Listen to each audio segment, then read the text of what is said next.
Last 10 ഇയേഴ്സിന്റെ ഉള്ളിൽ India ലോകം തന്നെ ഉറ്റുനോക്കുന്ന എക്കണോമിക് പവർ ആയിട്ട് മാറിക്കഴിഞ്ഞു. ഇതിനെ ഹെൽപ്പ് ചെയ്ത ഫാക്ടേഴ്സ് എന്താ നമുക്കൊന്ന് ചെക്ക് ചെയ്യാം. Of course first thing is our population. 143 crores, world number 1 position. അതിൽ തന്നെ 50% 30 years ബിലോ ഉള്ളവരാണ്, which means our India is very young. ഇനി നമ്മുടെ GDP നോക്കിയാൽ 10 വർഷം മുമ്പ് 11th പൊസിഷനിലായിരുന്ന ഇന്ത്യ ഇന്നുള്ളത് ബ്രിട്ടനെ പോലും മറികടന്ന് 5th പൊസിഷനിലാണ്.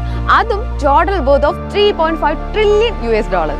ഇനി നമ്മുടെ ഇൻഫ്രാസ്ട്രക്ചർ ഒന്ന് ചെക്ക് ചെയ്ത് കഴിഞ്ഞിട്ടുണ്ടെങ്കിൽ 2014 91,000 കിലോമീറ്റേഴ്സ് മാത്രം ഉണ്ടായിരുന്ന ഇന്ത്യൻ ഹൈവേസ് ഇന്നുള്ളത് 1.5 lakh കിലോമീറ്റേഴ്സ് ആണ്. കഴിഞ്ഞ ബഡ്ജറ്റിൽ മാത്രം ഇതിനു വേണ്ടി ചെലവഴിച്ചിരിക്കുന്നത് 2.7 lakh crores ആണ്. അത് ഇന്ത്യൻ ഡെമോക്രാറ്റിക് ഹിസ്റ്ററിയിൽ തന്നെ ഹയസ്റ്റ് എമൗണ്ട് ആണ്.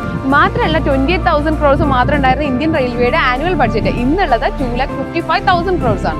Amrit Bharat, Vande Bharat, Namo Bharat, finally India first bullet train. Digital and telecommunication രംഗത്ത് വന്നിട്ടുള്ള ഡ്രാസ്റ്റിക് ആയിട്ടുള്ള ചേഞ്ച് നമ്മുടെ മുമ്പിൽ തന്നെ വ്യക്തമാണ്. അറൌണ്ട് 90 crores പോപ്പുലേഷൻ ആണ് ഇന്റർനെറ്റ് യൂസേഴ്സ് ആയിട്ട് ഇന്ത്യയിലുള്ളത്. ഇത് വേൾഡിലെ തന്നെ ബിഗ്ഗസ്റ്റ് ഡിജിറ്റലി കണക്റ്റഡ് പോപ്പുലേഷൻ ആണ്. ആൻഡ് ഓൾസോ ഡിജിറ്റൽ പേയ്മെന്റ് ട്രാൻസാക്ഷൻസിലെ ബ്രസീലിനെയും ചൈനയെയും പിന്തള്ളി ഇന്ത്യ ബിക്കം നമ്പർ. ഇന്ന് വേൾഡിലെ തന്നെ സെക്കൻഡ് ലാർജസ്റ്റ് മാനുഫാക്ചറിംഗ് ഹബ്ബാണ് ഇന്ത്യ.